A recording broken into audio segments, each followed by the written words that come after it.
Hey, welcome back. My name is James Johnson. My expertise lies in retirement and estate planning. And what I'm going to talk to you today about is finding the money that you're currently transferring out of your life, and in many cases, unknowingly and unnecessarily. Now, if I can find that money that you're transferring unknowingly and unnecessarily, will you save it? And we're going to discuss the 6 different categories in which this actually happens. So it's important to understand that you really only have 3 types of money. You have what's called your accumulated money.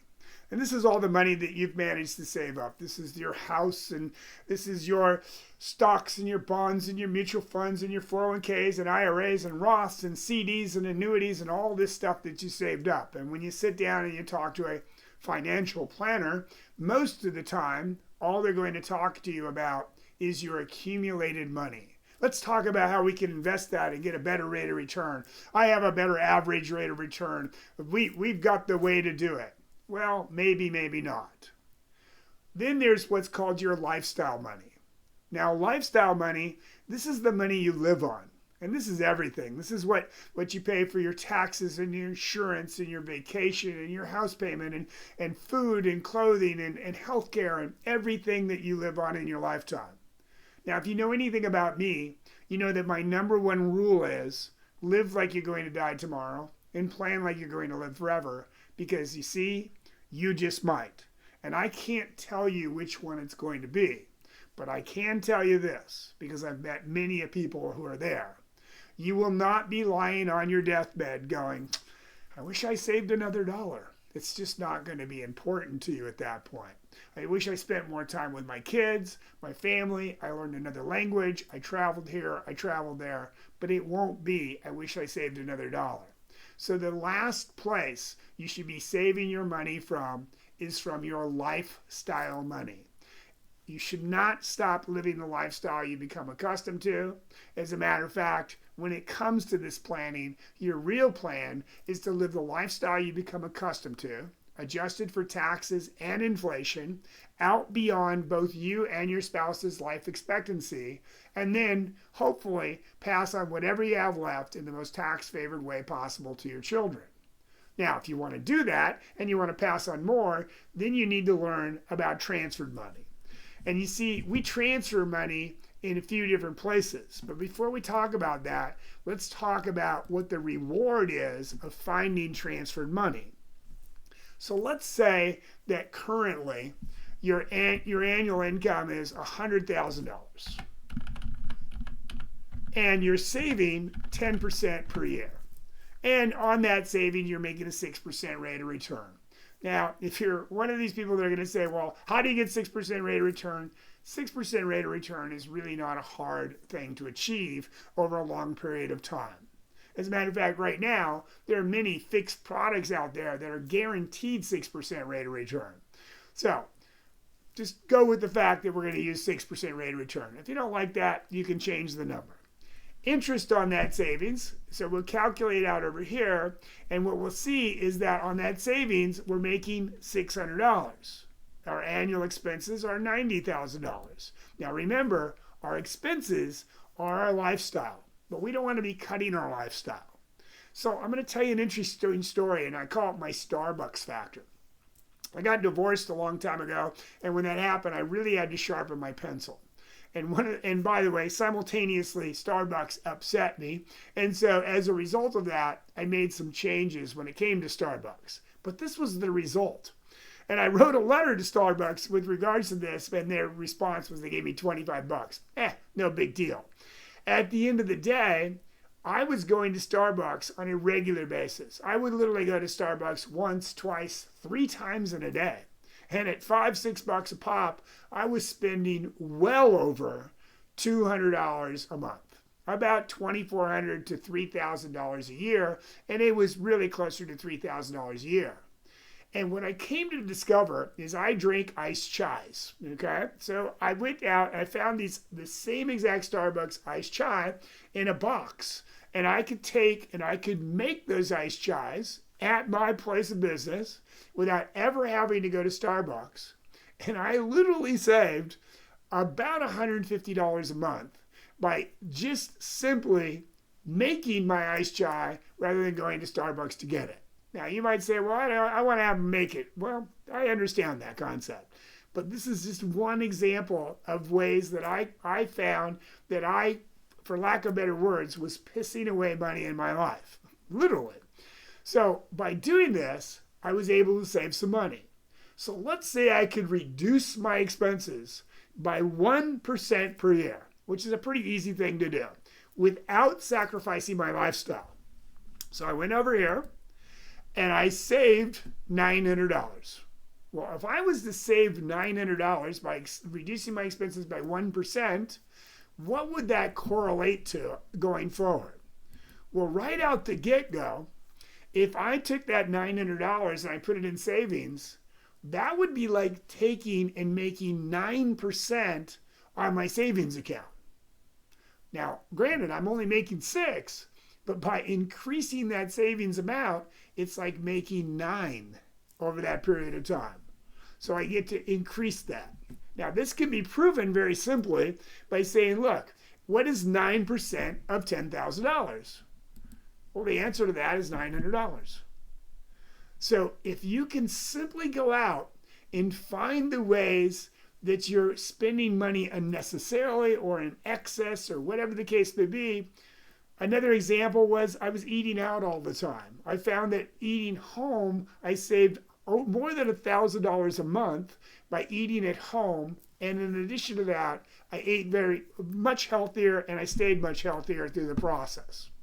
So we do have transferred money, and it gets transferred in 6 different categories. And the way it gets transferred is it gets transferred in how we pay for our mortgages, how we fund our qualified plans, college funding, taxes, protection, and major purchases. Now, I could go down any one of these categories here, and we could go on a really long run, but I'm going to just touch on a couple of them fairly quickly here. All right. By the way, I have a video on how you pay for your house. If you're wondering what that means about mortgages, it would definitely be worth your time to go watch that. That's a much longer class. But we'll talk real quickly about credit cards here. So credit cards can be very expensive. If we look at credit cards, let's say our credit card balance is 10%, and the credit card rate is 18%, which, by the way, is low for many people. It's high as 23, 24%. And we could invest that money at 6% on the side.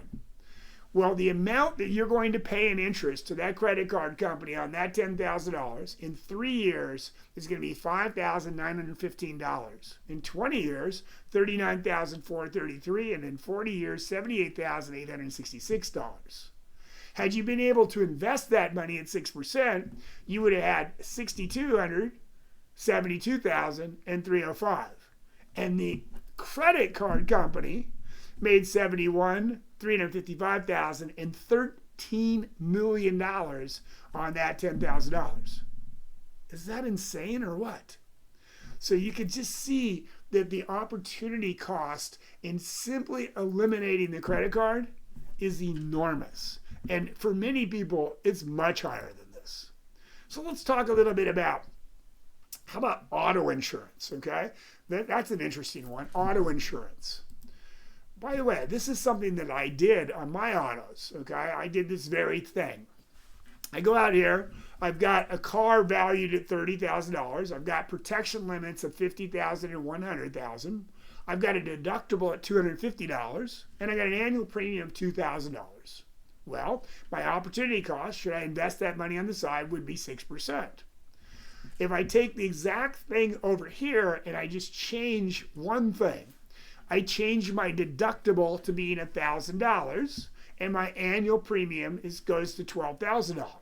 Now, well, but I got to pay $1,000 if I wreck my car. When's the last time you wrecked your car? When's the last time you had to pay that $250 deductible? So simply by raising that deductible, I'm going to lower my annual premium. Will it be $800? Who knows? You've got to go do the math. But I can assure you it will lower it some. There are other ways to do this with car insurance. But let's just take a look at what happens here. Over here, it's actually a cost of 6.67% of the premium of that percentage of the car. But by doing this over here and making this calculation, it's only 4%. So I'm reducing my overall cost dramatically. And now if I save the money I find, that's very, very important. If we find money we're spending unknowingly and unnecessarily, and we don't save it, we've accomplished nothing. But if I save that and you compare it between the ages of 50 and 70, the difference in the annual premium is $800. The opportunity cost and the difference in the annual premium is $31,194. This is the future value of the difference in the premiums of $800 compounded at the opportunity cost of 6% for 20 years. I don't know, would $31,194 make a small difference in your life? You can buy a whole new car for that. The total premiums paid under the current scenario would be $40,000. The premiums paid on the alternative scenario would be $24,000. If you don't believe me, here's the documentation. You can see the $800 going in there, the difference over that, interest on the difference in the premiums, and we've got $31,000. Pretty amazing, don't you think? Now, I literally could go down any one of these areas. So I could do this all day long and literally could go down each and every one of them, but let's talk really quickly about qualified plans. So what do qualified plans do and what are qualified plans? Well, qualified plans are your IRAs, 401ks, 403bs, 457, defined benefit plan, anything where the government is your partner and you're deferring the taxes. But see, the thing is you're really not deferring the taxes.